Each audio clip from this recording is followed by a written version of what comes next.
আমি প্রচণ্ড লোভী এবং ক্ষুধার্ত। আমাকে গ্ল্যামারাস চরিত্রে যে কেন মানুষ নিল না, এটাই তো আমার দুঃখ। আর গ্ল্যামারাস চরিত্র আমি করতে চাই, অপেক্ষায় আছি। এই যে তুমি আমাকে বলছো যে নশবাবু আপনি এত ছুটছেন, আমার ছোটার একটা কারণ আছে, কারণ আমার বাড়িতে কেউ একজন আমার জন্য অপেক্ষা করে। তরুণ নির্মাতাদের খুব দারুণ দারুণ কাজ, যেটা নিয়ে তারা এক্সপেরিমেন্ট করবে, তাদের প্রথম সিনেমায় তারা আমাকে ভাবে। যে বলে না যে তোমার যদি একটা দরজা বন্ধ হয়, খোদা হাজার দরজা খুলে দেয়। যে বলে না যে আমার জুতোটা পরো, তাহলে তুমি আমার কষ্টটা বুঝতে পারবে। ঘুরে দাঁড়াচ্ছি, ঘুরে পড়ে যাচ্ছি, আবার উঠে দাঁড়াচ্ছি। এই তো কিছুদিন আগে তো হাঁটতেই পারতাম না, এখন হামাগুড়ি দিচ্ছি, এখন তোমার সামনে উঠে বসেছি, সামনে হয়তো বা দৌড়াবো।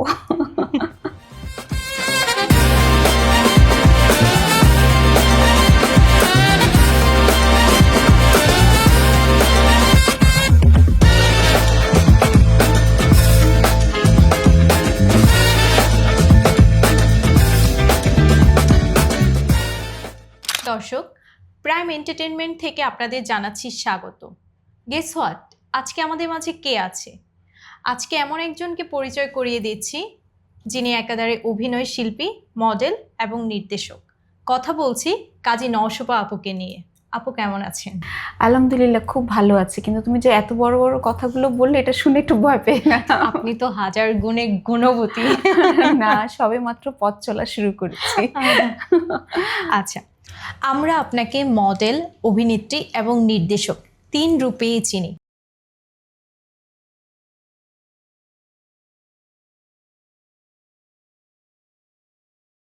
আমি বেড়ে উঠছি শিশুর মতো। আচ্ছা। অনেকে বলেন শিল্পীর কোনো রাজনীতি হয় না, শিল্পী সবার। আপনি এই বিষয়টিকে কিভাবে দেখছেন? মানে সবার সাথে, মানে সবার তো অবশ্যই, এবং এবং শিল্পী রাষ্ট্রের, শিল্পী পৃথিবীর। এবং আমি বেসিক্যালি যেভাবে বিশ্বাস করি, এবং আমার মনে হয় সব শিল্পী সেভাবেই ভাবেন নিশ্চয়ই, সেটা হচ্ছে আমরা তো আসলে বর্ডার, বৈষম্য, একটা গান যখন আমরা শুনি তখন তো মানে আমার কাছে মনে হয় একজন শিল্পী ক্লাসিক্যাল মিউজিকের মতো, তাকে কোনো ভাষা দিয়ে আসলে করা যায় না, ভেদাভেদ করা যায় না। সে সুরের মতো করে বয়ে চলে, সে নদীর মতো করে বয়ে চলে। আমার কাছে এইটাই ভীষণ ভালো লাগে। কিন্তু তার মানে এই নয় যে তার তার নিজস্ব কোনো ভাবনা থাকবে না, বিশ্বাস হবে না। তার নিশ্চয়ই নির্দিষ্ট কোনো দর্শনও রয়েছে, এবং সেটাই একজন শিল্পীকে শিল্পী করে তোলে।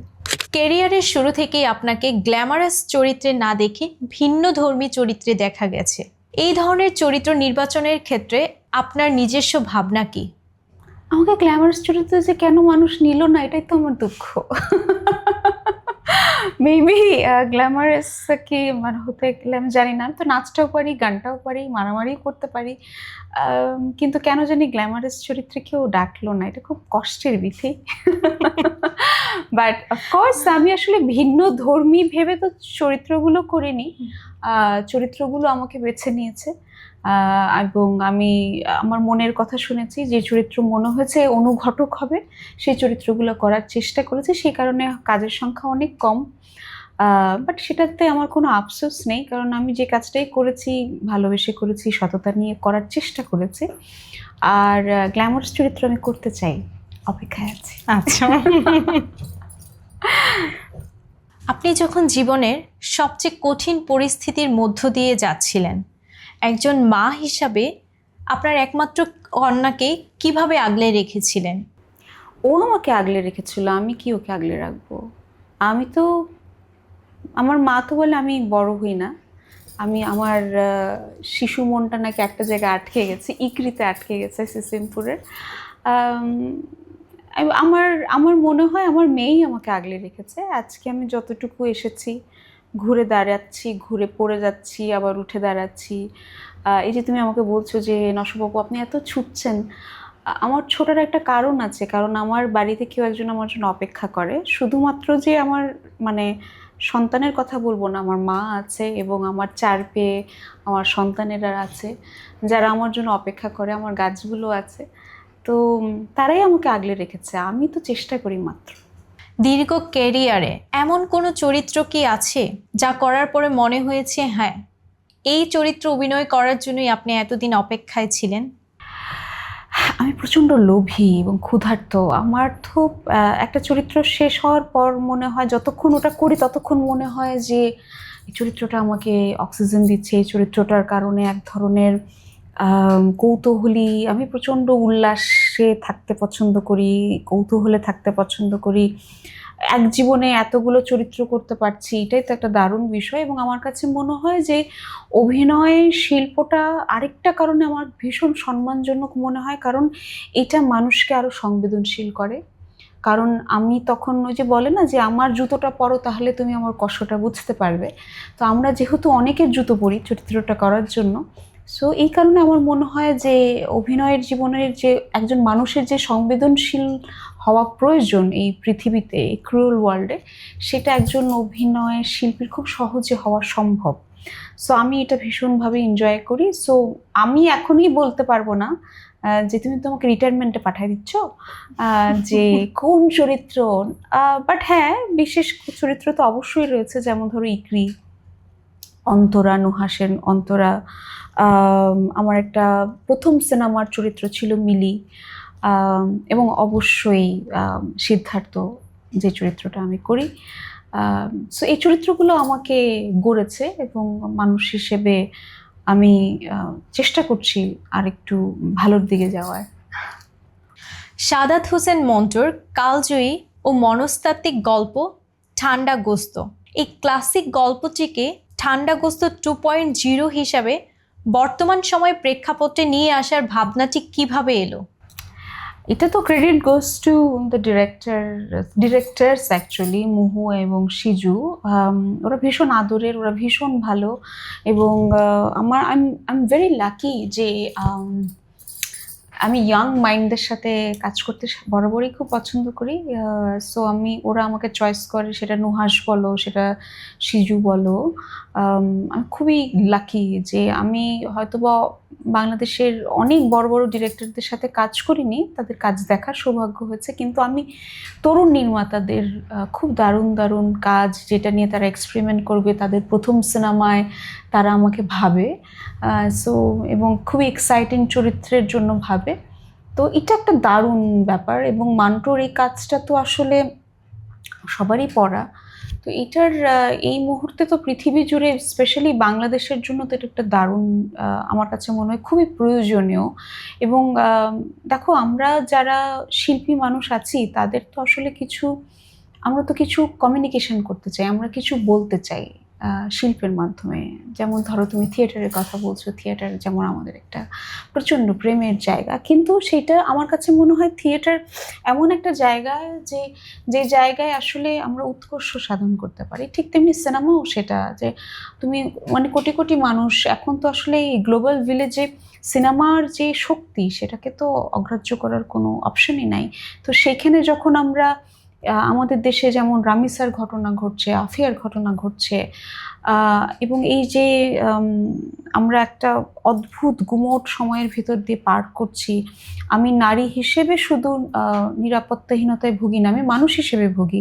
এবং এটা যে শুধুমাত্রই নারীদের প্রতি হচ্ছে তা কিন্তু নয়, এটা সকলের প্রতি আমরা ভীষণভাবে, মানে যে ধরনের আচরণ করছি, সেটা হাতির প্রতি বলো, একটি পাখির প্রতি বলো, একটি কুকুরের প্রতি বলো, একজন মাদ্রাসার ছাত্রের প্রতি বলো, একটি পুরুষের প্রতি বলো, মানে আমার কথা হচ্ছে যে আমরা ভীষণভাবে রক্ষাকর্তা না হয়ে আমরা কিন্তু প্রচণ্ডভাবে অস্থির হয়ে উঠছি। হ্যাঁ, সো এই অস্থিরতার সময় মান্টোর এই কালজয়ী কাজটা আমার মনে হয় ভীষণভাবে সময় উপযোগী।